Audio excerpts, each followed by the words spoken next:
everyone. Thank you for having me here. Also, the curation of the slides is very nice, because I feel like the work I'm doing is like if the 4 previous presentation had a child. Yeah, we're going to talk a little bit more about creasing, and you'll see all the shared visions I have with many of the previous talks. My name is Alfonso Parra. I'm a PhD student at the MIT Center for Bits and Atoms. Sadly, I'm not graduated yet, but I'm having a blast, so I'm procrastinating that part. But I eventually have to graduate. I'm not sure yet, maybe May. This is at MIT. The director is Neil Herschenfeld. And as you can see, I am very interested on folding, mostly large-scale stuff, mostly non-paper materials, although folding paper is a very sketch process oriented. And today I want to share with you what I consider very important is about like how a combination of folding and discretely assembly can enable the realization of architected materials across 3 different scales that we will go from millimeters to meters to the dozens of meters. And allow me to start from the back, like why discretely assembly and discretely assembly. This audience is very much educated on mechanical metamaterials. We will go super fast. Mechanical metamaterials, those man-made materials that shows properties that are impossible to find in nature. And most of them follow cellular solid approaches. We saw in the keynote yesterday how, since the atoms to monolithic materials, geometry is governing with local rules, global properties. And you don't need to look that back from cellular solids. You can start there. Lorna Gibson opened a whole field of research about cellular solids. Her main conclusions was that these kind of materials in which geometry plays a huge role, their material properties mostly depend, of course, in the constituent material, but geometry plays a huge part of it as well, which is great news for us as we have more tools in our toolbox to do fun stuff. But of course, there's always a caveat, and the problem is that the challenge is to manufacture them at scale. And this is important at scale because of course, additive manufacturing came with the premise that I'm going to solve complexity, which is a partial lie, as it's solving complexity in your volume printing. But we have bigger problems than this. And in my lab, we like to see additive manufacturing as an analog process, because of all the information is encoded on how do you displace material or remove material not in the material. So to push back that, we like to see our approaches as digital materials. And in case you might be confused, let's make together an exercise, which I think is pretty fun.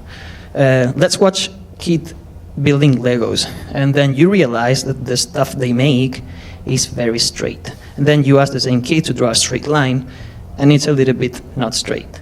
And the reason of this is because Lego is fundamentally digital, because of the Lego block has tiny local geometries that provide something that is extremely important, which is error correction in every step. And that is the fundamental soul of digital. Digital is not about Boolean. Digital is about error correction, how unreliable sources of information can give you reliable outputs. And so let's make that digital is a key feature for scaling. Also, there's no trash in a Lego room, that's fascinating. Everything is a block. That's like the main core, and you can also reconfigure. So following those same premises in my lab, Kevin Chung generated the lightest, stiffest lattice done since today. We've also published on discretely assembled mechanical metamaterials, showing that we provide a family of faces, and you can reconfigure on them to make materials with homogeneous properties. And then we have also been exploring about let's get rid of monolithic properties. Let's dive into the anisotropies. So we show how we can make one afternoon robots that are able to swim or to fly with camber morphing. But Well, so I hope I have convinced you about the discrete assembly part, and I want to try to convince you about why folding, because it's another key part of my thesis. All the previous elements I've showed you are beam-based materials, like cellular solids that are satisfied by linking beams. And research is not quite about saying that plate lattices outperform beam-based materials at same density, specifically on stiffness and strength. The reason for that is this beautiful paper shows to me like the best example to have a rationale for this. In this paper, Thomas and Jean Cohn, let's take a look to the cell here to the right. At the end of the day, a lattice is no more than just like your topological order of connectivity, right? We have, those two cells are the same, just 6 points. The one in the left is joined by a beam, the one in the right is joined by a plate. If we equalize the area of that cross-section and extrude it, we have same volume. And also cross-section of both are analogically similar to 4-second moment of inertia. So if we crush them, what is gonna happen is the cell in the right is gonna have 2 elements working, and the cell in the left is gonna have 1 element working, which is gonna give us for free twice stiffness and strength. And if you look at it from a manufacturing perspective, folding is intrinsically a 2D process. 2D processes are extremely important just because of for example, in very demanding industries are the only one that are available to provide us rate. But if you look from a car manufacturing perspective, for example, it consumes the 23% of the total amount of energy. And to me, that's wild. Because of if you would design just something that unfolds, you will need way less energy resources to satisfy the shape that you're designing to. So I think we can come to a conclusion that, as Julia was saying as well, folding provides you with efficiency. Your stock now can come from McMaster. You don't need to order fancy powders. And it has huge potential to be accessible to build in almost every place. It doesn't need to have extremely technological capabilities. So that is why I combine folding and discrete assembly for achieve architectural materials across 3 different engineering scales. And I will show you more work. Starting from the smaller and bulk cellular materials, this work is about, the premise for this work are 2. One is that I wanted to take the cheapest McMaster steel I have, fold it, and show that we can compete in the Ashby plot with very fancy 3D printed optimized lattices stuff. This later we will see that Toyota was collaborating with us for this work and trying to implement it in the Motomachi plant. And the second origin of why I'm fascinated about this problem is because this paper of Roberto Ricci that talks about the natural conflicts between strength and toughness. And I think this is a way to try to ticklish this problem. I started by taking semi-periodic lattices, cubic center, cubic face center, cubic octahedra, vertical octahedra. You can see this lattice in both ways, doesn't matter. I pick octets because I know I can fold them. So I make pyramids of it. The analytic folding equations for things with axial symmetry are quasi-trivial, just and this is the key part of my thesis. In my thesis, geometry is the description, the mechanism, and the method of a structure. So if I know every state of the unit cell, I can just helping to fold. So these are just PLA 3D printed molds. I have samples of this if later you want to play with them. But this is 301 stainless steel, 0.3 millimeters. We can fold 302, 420, austenitic, martensitic, doesn't matter. And which I consider that this is very important because of this has a huge potential to simplify the supply chain of your manufacturing process. A stamping process on a car might have up to 60 alloys, but that is because of material has a budget of strain. And we're using the budget of that strain to satisfy shape. These type of processes don't use that budget. They give you shape for free. I made an army of them, assembled them, and then, like, well, that's me. And then Toyota told me, like, I read your paper and I did 2,000. And I was like, holy. I went to the Motomachi plant. It was pretty nice. And I showed that the assembly process is uniaxial, so has a beautiful potential for automation. I made a family of them to show that, like, also, like, the beauty part of this can be that my thickness is almost irrelevant for my manufacturing process. Kind of same molds will give me different compression behaviors. I show here cost without my cost, to be fair, because I'm like we say in the lab, grad student with tweezers are free. But what I'm trying to say is that it only has 20 bucks of steel from McMaster, and we all know that McMaster is not cheap. We show that I love McMaster, by the way, disclaimer. Don't get very confused. I show that if you will try to simulate this, will be a nightmare. So why don't we simulate one, apply 3D printed boundary conditions, and just keep going, which we do that. And as my engineer side, love projections. I don't want to have one simulation. This conference has been about like one engineer simulating 1,000. This is exactly that. Because later, for some projects you're going to see later, I might need like around 600 of megapascal at 0.015 relative density. So I get my candidate B4 and has some folding patterns. I fold it at assemble, and we show that it reliably simulates. So the goal was to get cheap steel and make it perform well. So we're in a pretty sweet spot in the Ashby plot, and let me walk to you here. These are scaling laws. Different cellular solids will scale depending of if they're beam based, plate based.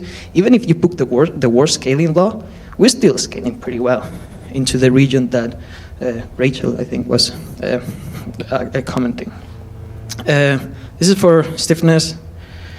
This is man-made lightweight materials, and there was an island there, and so I put there a gift for the people to grab.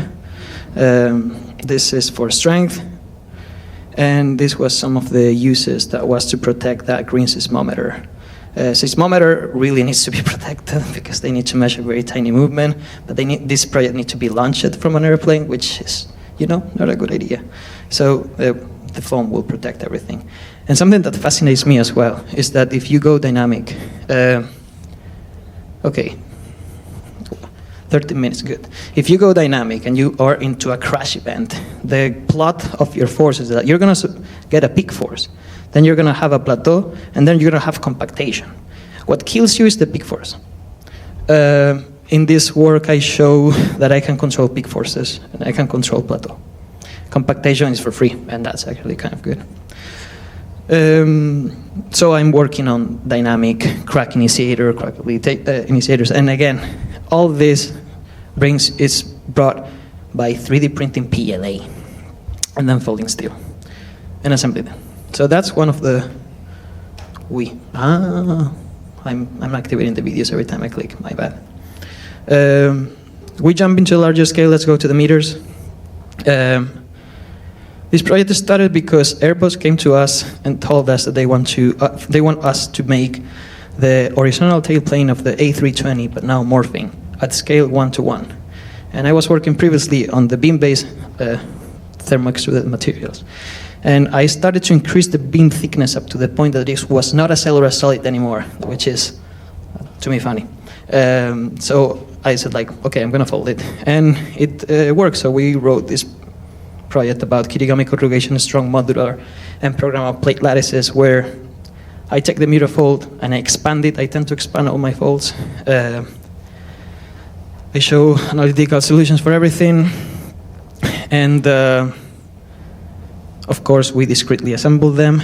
But the caveat of like and it showed, like, for example, the static performance of this is pretty good. 60 kilonewtons, I check on ChatGPT, has an orthogon approximation to be 6 to 7 horses.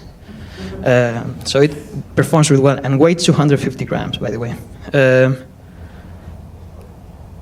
But the key part, the thing I love, is that If you break locally the Maxwell stability for criteria and you go from stretch dominated to bending dominated, you induce bending stiffness anisotropies. And that's fantastic, because now you can make robots. So we made a bunch of tentacles and this kind of robots as well with this work.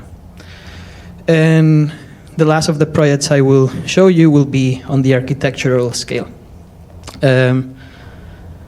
One of the benefits of being a grad student is that people tell you, you want to come this summer to work with me in this lab? And you say yes. So Tomohiro told me to go to University of Tokyo last summer, and of course I say yes.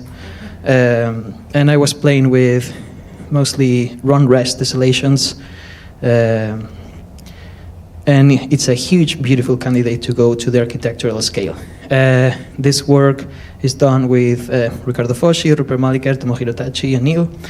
And the key part of this concept is like, if you take a tripod, a run-rest tripod, and you make a funky unit cell by mirroring and twisting half of its period, when you assemble on these three main properties, you made effectively a structure that is an hexagonal woven beams. That's very pretty, and you preserve your constant second moment of inertia. And you can then numerical approximate them for surfaces. This is the first time I'm numerical approximating, I need to acknowledge it. So you can make, it has a huge potential for the architectural level where with tiny triangles, we can go again from local geometry to very big global geometry to make stuff like this, or to make stuff like that. So here, the key part, I think, is that as a designer now, you also have control of your cross-section, which is directly bending stiffness. So like you keep embedding information, local information in your unit cell at same cost of manufacturing. And the last project I will show is just a deviation of my work just for fun. With friends, I apply for some grant to make an exhibition of our work. They say that if you're gonna make it pretty, make it red. If you're gonna make it red, make it shiny.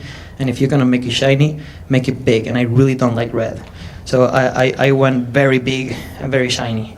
And these are the works, like I've been using tools from friends like Clara Mundilova, my own tools, and then showing that folding and discretely assembly can realize architectural scale structures in almost an afternoon. So we designed this, like this ball is an icosahedron, by the way, in a weird way. Then this is my favorite closed polyhedra, the just an icosahedron. And this is some 7-meter tower. Everything is aluminum. So if anything of this resonated to you, and you happen to come to Boston, I'm teaching a workshop with a bunch of structural origami friends on November 16 and 17 in my shop, which we have a lot of machines. It's going to be very fun. I would recommend you if you can assist. I don't know how many people has inscribed. We have a limit of 15 people, but it's going to be fun. So thank you so much. I'll see you around. To see the full recording of this and previous presentations, as well as information about future CDFAM events, visit cdfam.com.